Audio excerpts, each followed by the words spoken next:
Awake? Y'all speak English around here? Hello? Everybody? I can tell this is a Baptist church because it doesn't matter how many people are here, y'all are going to sit in your seat, right? I don't know how much it would cost to get everybody to come sit right here. That'd be amazing. Cracks me up. I'm the same way at my church. I sit right down there on that spot right there every week. If somebody's in my seat, I'm going to move them. That's the way it goes, right? Especially if they're a visitor and they're lost, I'm going to be a jerk to them. That'll work, right? I'm kidding. Not really. Awesome. If y'all have your Bibles with you tonight, turn to Luke chapter 15. Probably be a very familiar passage to most of us, but we're going to look at it here in just a minute. Let me ask you, how many, let's see, how do I ask this first? How many of y'all, men, let's say women or girls, have a brother? Or have a brother? Raise your hand. Okay, awesome. You're not going to like this story a whole lot. Okay, all right. How many of you guys or men have a sister?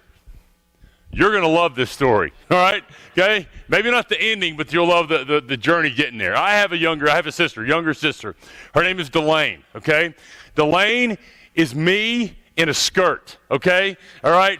She is 6 feet tall. She's redheaded. She makes me look like I'm taking a nap, okay? All right? You think I'm high energy, you should meet Delane. She is off the charts crazy, all right? She is literally the most fun person on the planet. When we get together, we have a blast. We're both loud, we're crazy, a lot of energy, it's a lot of fun. But Delane is just a little bit level up from me, okay? And things drive her crazy. Little things make her nuts, which is a quality in a sister that is amazing for a big brother, okay? All right? I love that little things drive her crazy because I can get under her skin so easy, and it's awesome, all right? Like for instance, I'm the kind of person, I got ADD. I'm always playing with something. If I have something in my hand, I'm always just like making noise, but I got something I'm playing with, doing something all the time, right? That kind of stuff makes Delane crazy, okay? All right? So I'm having a conversation with Delane, and I got this thing in my hand, and I'm just playing with it, tapping this little pen, whatever. At some point, she's like, dude, Runks, stop it.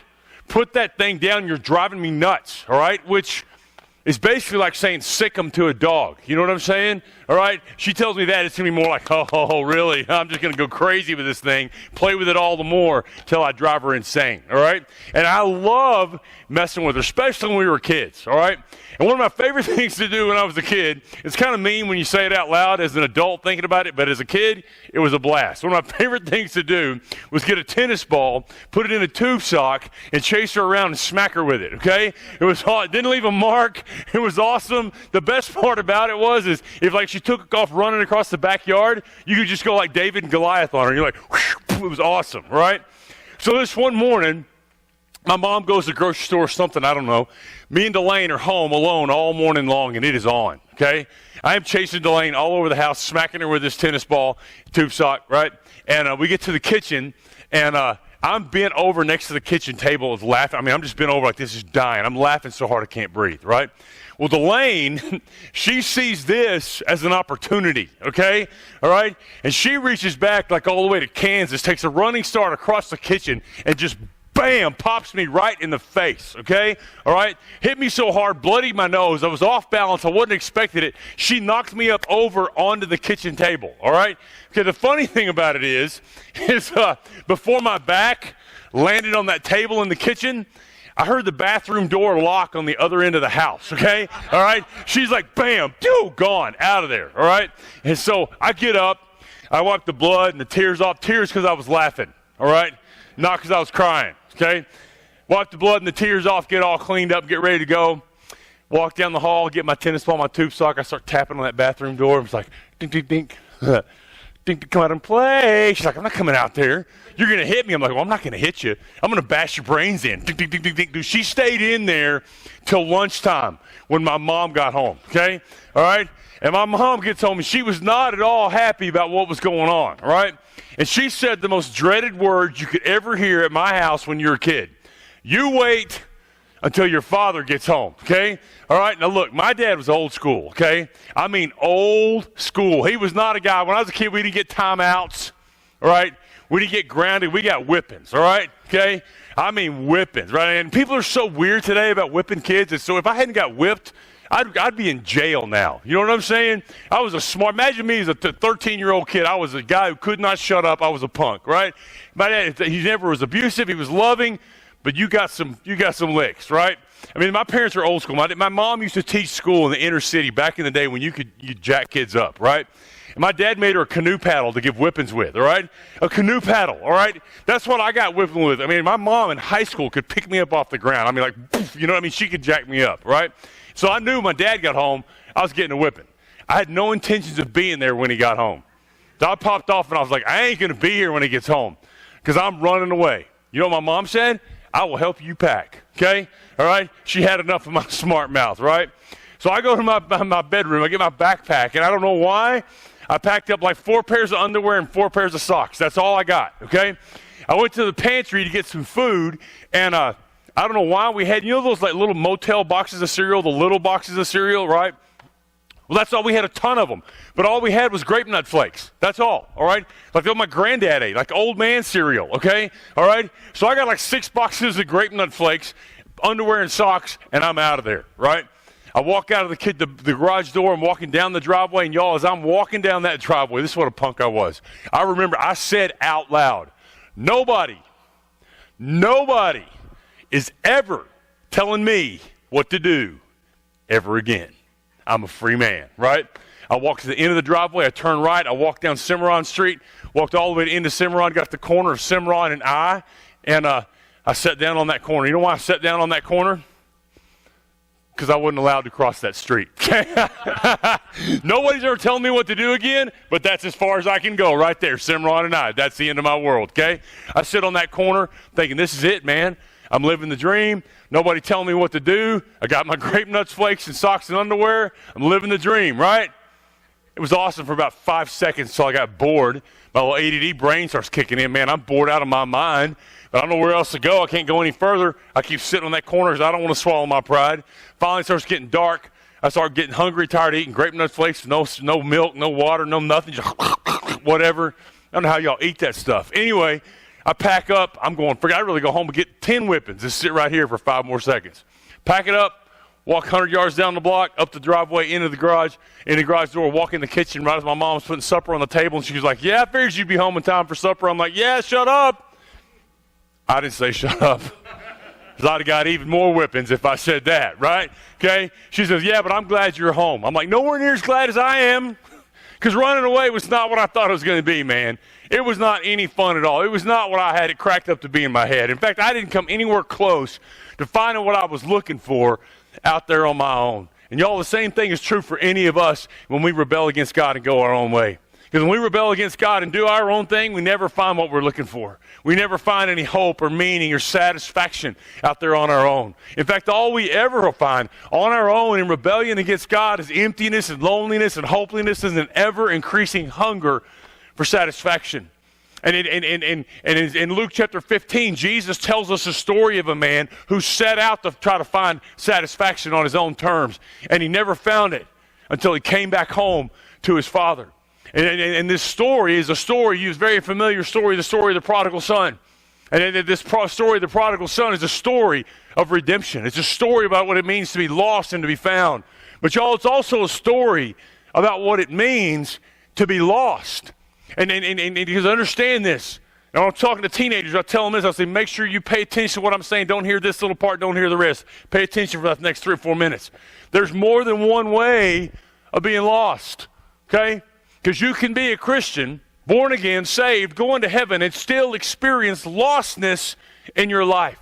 That doesn't mean you're not saved, doesn't mean you're not going to heaven, but you can be a Christian, saved, going to heaven, and be lost in bitterness and anger.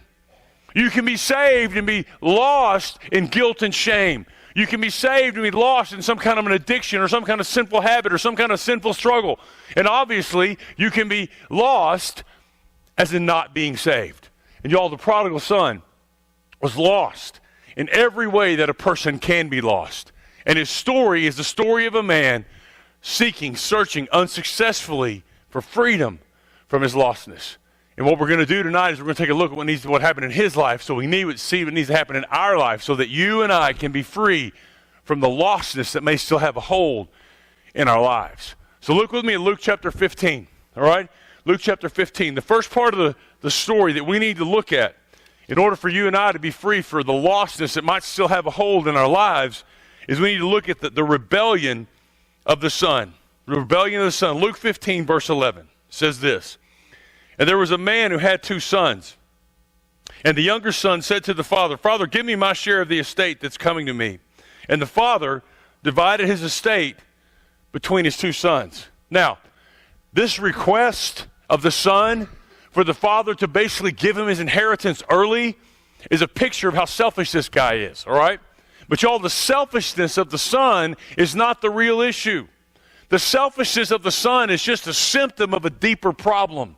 And this deeper problem is this son's overwhelming desire to try to satisfy this spiritual hunger in his life, all right? And because he had this craving for this emptiness in his life, he was convinced that if he just had his dad's money, he could go out and satisfy this craving on his own terms. And y'all, believe it or not, the father does it. I think probably because he knew the son was never going to learn his lesson any other way. So he did it. He divided his estate in half. He sold off half his stuff, gave his son his inheritance early, probably in the hundreds of thousands of dollars.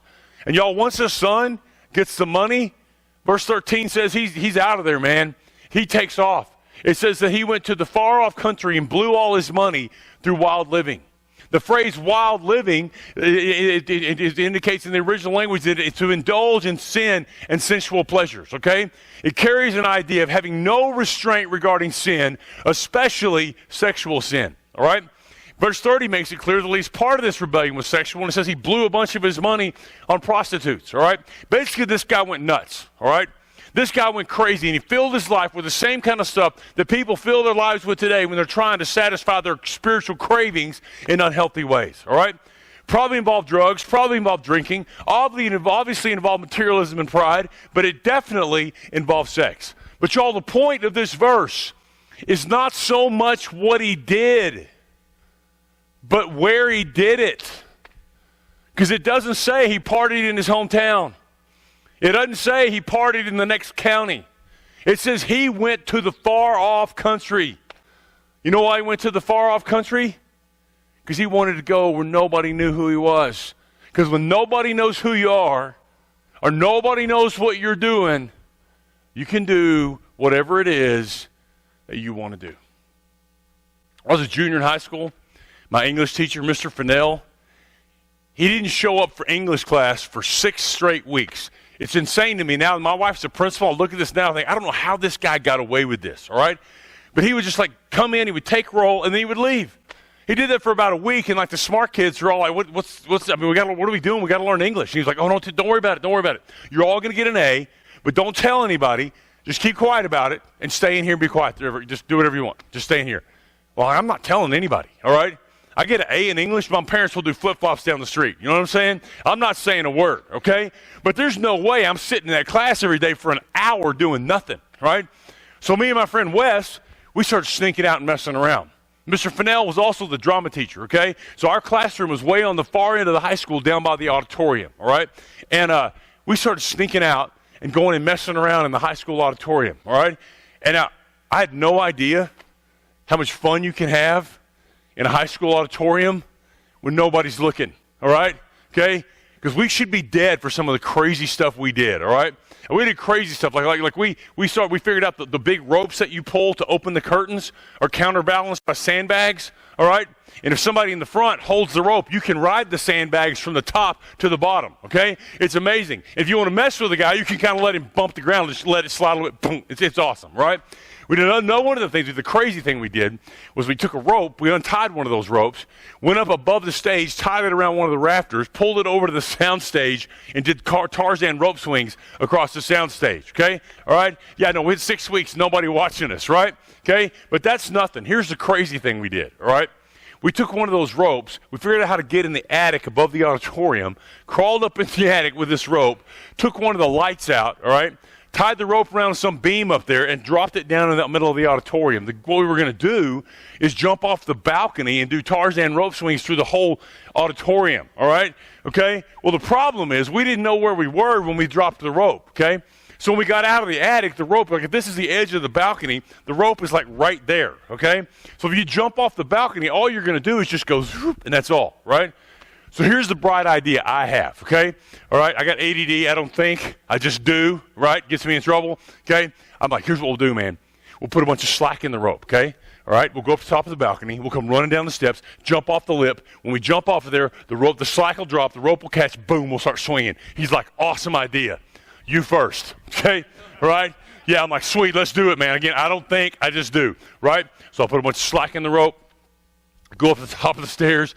I come running down those things. I jump off that lip of that balcony, and when I did, y'all, I mean, I dropped like a sack of hammers, all right? I mean, I was like going down, because the problem is, I put way too much slack in the rope, okay? All right? And I'm going this way way too fast. I'm like, I got to stop going this way and start going that way, or this is going to hurt real bad, okay? All right? And finally, the slack in the rope caught, all right? Like about that high above the chairs, okay? All right? But I'm going too fast, and I didn't swing. I just went bam, smack. And y'all, it jacked me up, all right? I didn't break anything, but I look like I've been in a car wreck, okay? All right? I mean, I was on crutches for 2 weeks because of this thing, all right? Only time in my life I ever got a whipping on crutches, okay? All right? My principal, back in the day when they used to whip kids at school, my principal's like, bend over. I'm like, how? Okay? All right? It was crazy, man. The only reason we got caught is because I got hurt, right? And the only reason we did any of that crazy stuff is because nobody knew where we were. And nobody knew what we were doing. And because when nobody knows where you are, or nobody knows what you're doing when you're alone, you can do whatever you want to do. And y'all, you know this, the same thing is true in your personal life and your spiritual life. When nobody knows what you're doing, you can do whatever you want to do. And most of us that don't, when we have that private time that nobody's watching, nobody knows about, that secrecy, that's what gets us in trouble. I tell this to teenagers all the time. Secrecy is the power of badness. Because what gives your sin power in your life is the simple fact that nobody knows what you're doing. And I'm telling you, our secret sins, the things that we struggle with that nobody else knows about or very few people know about, are the most destructive sins in our lives. Because when nobody knows what we're doing, we have a tendency to maybe go a little bit further. We have a tendency to maybe get a little bit more deeply involved in something. And I'm telling you, the more deeply involved we get in sin, the further we go with sin, the more power that sin has to come back and mess up our lives. And the only way to have any freedom from the secret sins that we wrestle with is through having some hardcore accountability in our lives. Telling someone that you trust, that you know, that you love, or maybe your husband, maybe your wife, maybe you're just a good friend, or a pastor, someone that you know that you tell, here's something that I struggle with. Here's my weaknesses. When you share your secret sins with another person, you know what happens? You take away the secrecy. You take away the secrecy, you take away the power to be bad. We all need someone in our lives holding us accountable. All right?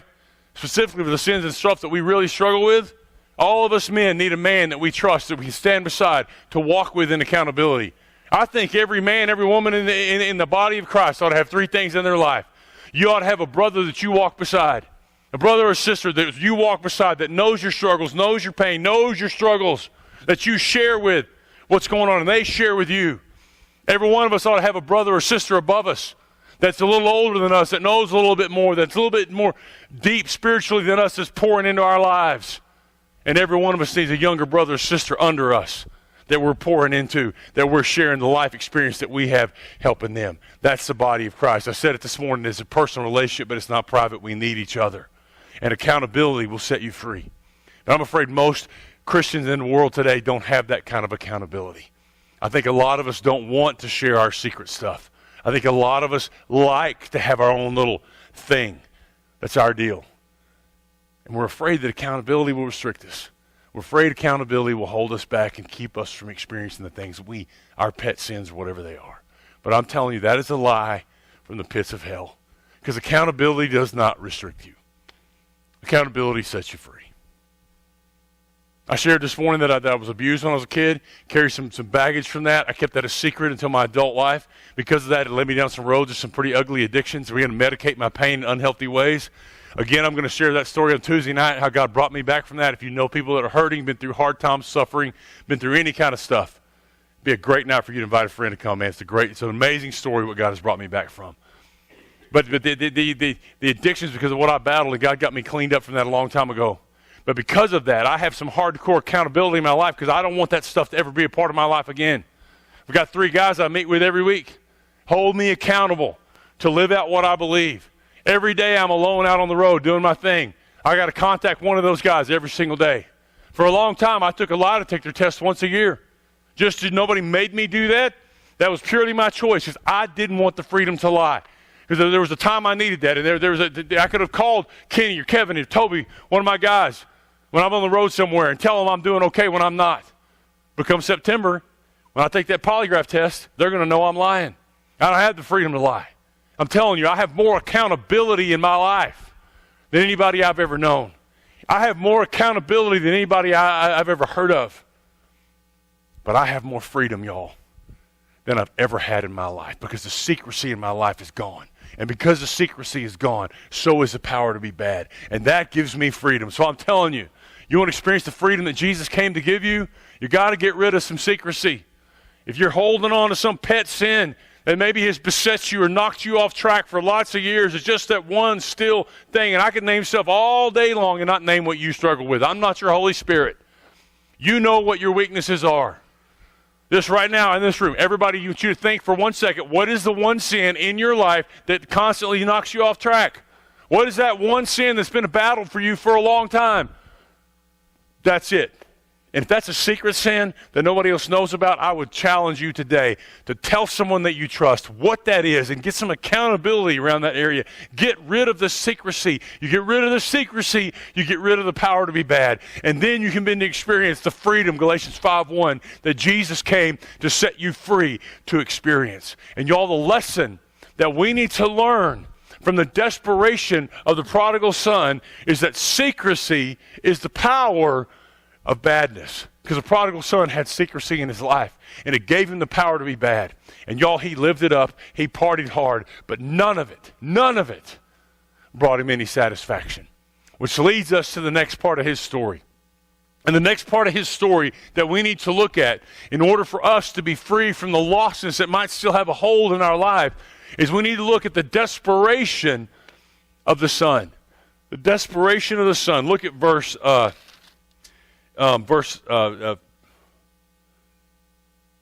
14. Verse 14 says this. And when he had spent everything, when he had burned through all this money, a severe famine arose in that country, and he began to be in need. So he went and hired himself out to a man, and one of the citizens of that country, who sent him to his fields to feed pigs. Y'all, look at the contrast here.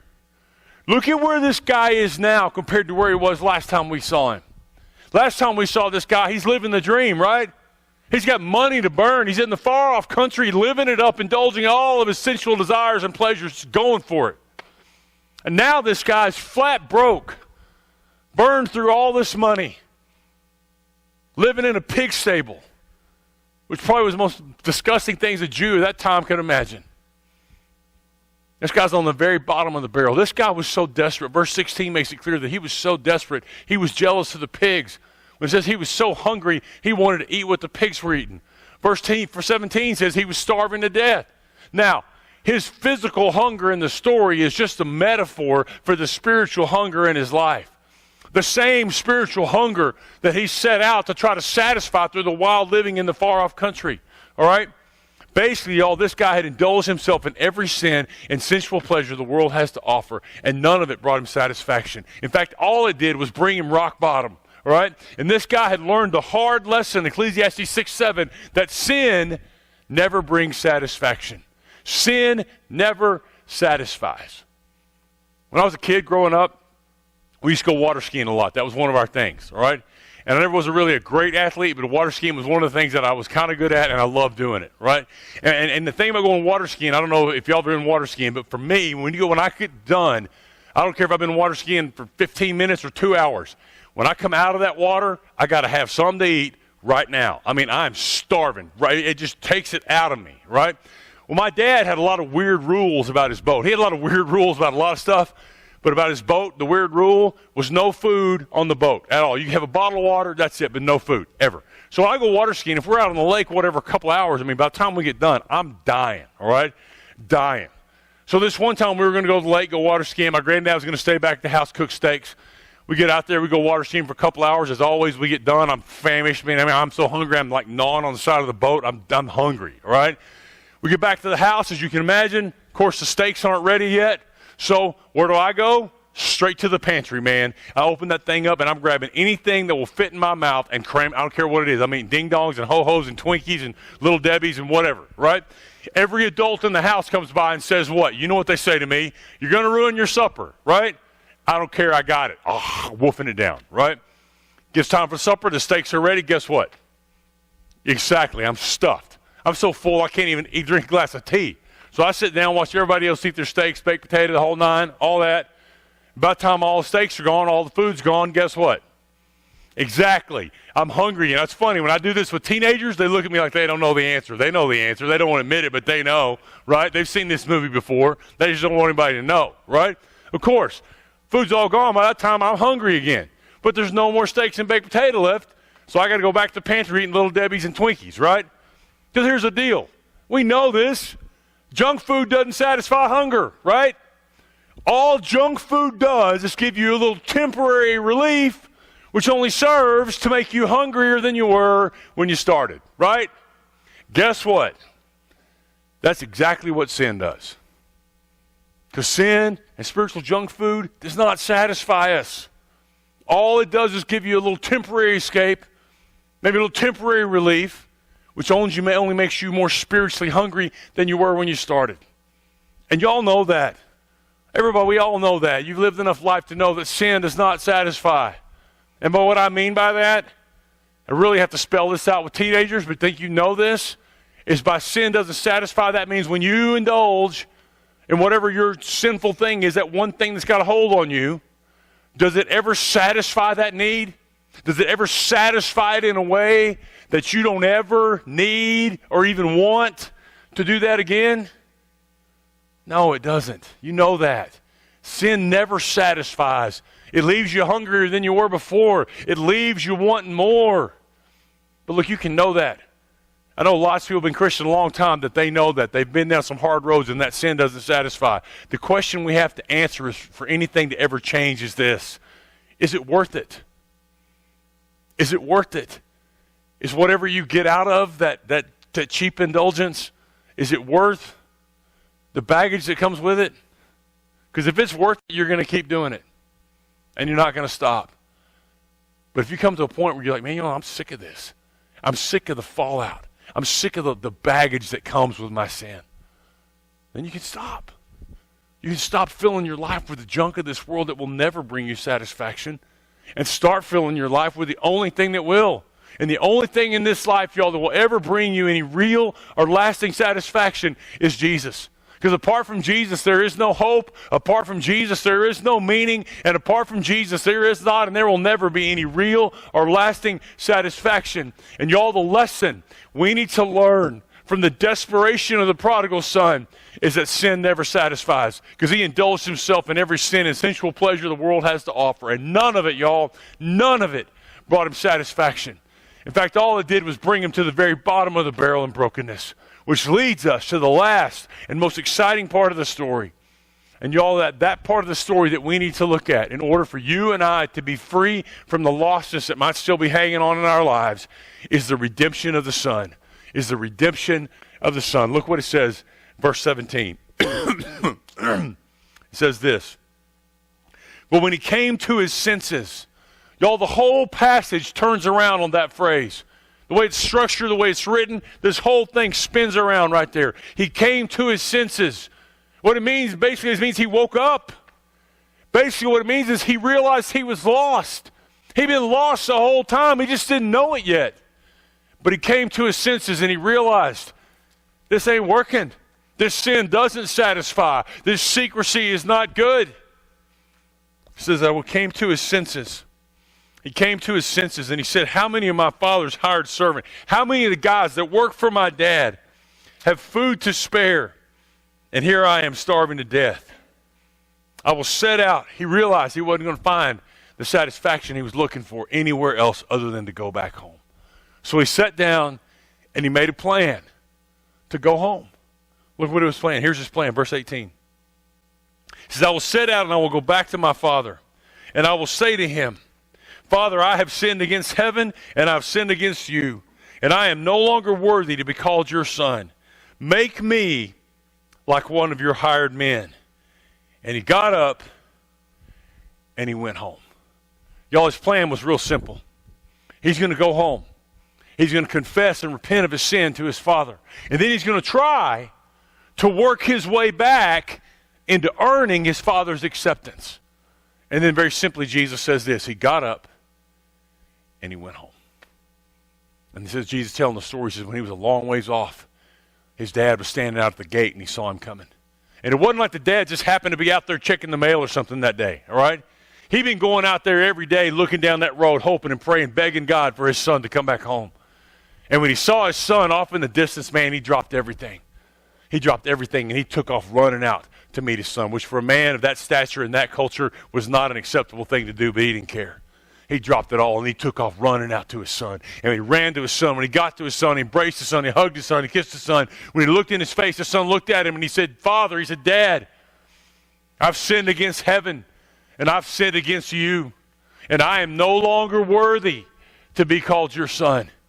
But before he could say one word, y'all, before he could say one word about working to earn back his father's acceptance, the father cut him off, man. He cut him off. He interrupted him. And in that moment, he restored him as a son. He put a robe on his back. He put sandals on his feet. He put a ring on his finger. He restored him as a son. He killed a big fat calf and threw the biggest party anybody had ever seen because his son who was lost was found. His son who was gone had come back home. And y'all, the reason he cut him off before he got to the part about working to earn back his acceptance is because once he had confessed and repented of his sin, there was nothing left to be said, y'all. There was nothing left to be done. Because God does not make us work to earn his acceptance. He gives it to us as a gift. Because you and I, we are not saved by our good works or our good deeds. We are saved, Ephesians 2:9, by the grace of God. And y'all, the grace of God is God giving us something that we don't deserve. And y'all, what God gives us when we come back home to the Father that we don't deserve is the absolute acceptance, forgiveness, and restoration, John 1:12, to our rightful place as children of God. And y'all, it's beautiful a picture of the gospel, what Jesus has done for us. As the prodigal son is, it's not a complete picture of the gospel. Because what makes it possible for you and I to come home to the Father, for you and I to come back to God when we mess up, when we blow it, is the simple fact that Jesus went to the cross. And Jesus went to the cross and he shed his blood, because apart from Jesus, apart from the cross, Hebrews 9:22, there's no forgiveness of sin. Apart from the cross, there's no acceptance by the Father. Apart from the cross, there's no possibility of you or me or anybody else ever coming back home. But y'all, Jesus went to the cross and he shed his blood and he died in our place, paid for our sin, took our punishment, our death sentence upon himself, and died in our place so that you and I could just come home. Y'all, the prodigal son is my favorite story in the whole Bible. Because in so many ways, man, I'm the prodigal son. I know what it's like to be a lost teenager, thinking I could never come home because I'd been so bad and been such an idiot that I just didn't think God could really ever really love me. And I also know what it's like to be a believer, to be saved, be a minister, caught up and wrapped up in addictions, to think I'd gone so far that God would never take me back. But I know what it's like to see the Father come running out from that gate, throw his arms around me and welcome me back home. And y'all, my favorite part of the story is when he goes home. And y'all, I love how Jesus says it. I don't think it's an accident. I think he absolutely said it this way to send us a message. Because all he says is he got up and he went home. He got up and he went home. It doesn't say he got his act together and then he went home. It doesn't say he got rid of all his sinful struggles and then he went home. It doesn't say he cleaned up his life or straightened out his life and then he went home. Y'all, it doesn't say he did anything other than just go home. You think about coming home tonight? Whether that means you're lost and you've never been saved and you want to come home for the first time, or you're a believer, you're saved, you died tonight, you know you go to heaven, but you still got some sin that's got a hold on you. You might have some secrecy there that's holding you back. You think about coming home tonight? You don't need to get rid of that secret sin before you come home. You don't need to clean up your act before you come home. Because cleaning up your act, that's God's job, not yours. You couldn't fix your life anyway. You live long enough to know you can't get rid of your sin on your own. That's God's job, not yours. You know what your job is? Get up and come home. That's it. You think about coming home tonight? Doesn't matter how far you've gone. It doesn't matter how long that creeping sin has been in your life. Doesn't matter how deeply involved it might be or how far it goes. The Father, y'all, God the Father, He's standing at the gate tonight waiting on you to just come home. Come on home, y'all. Come on home. I want you all to bow your heads and close your eyes for a minute.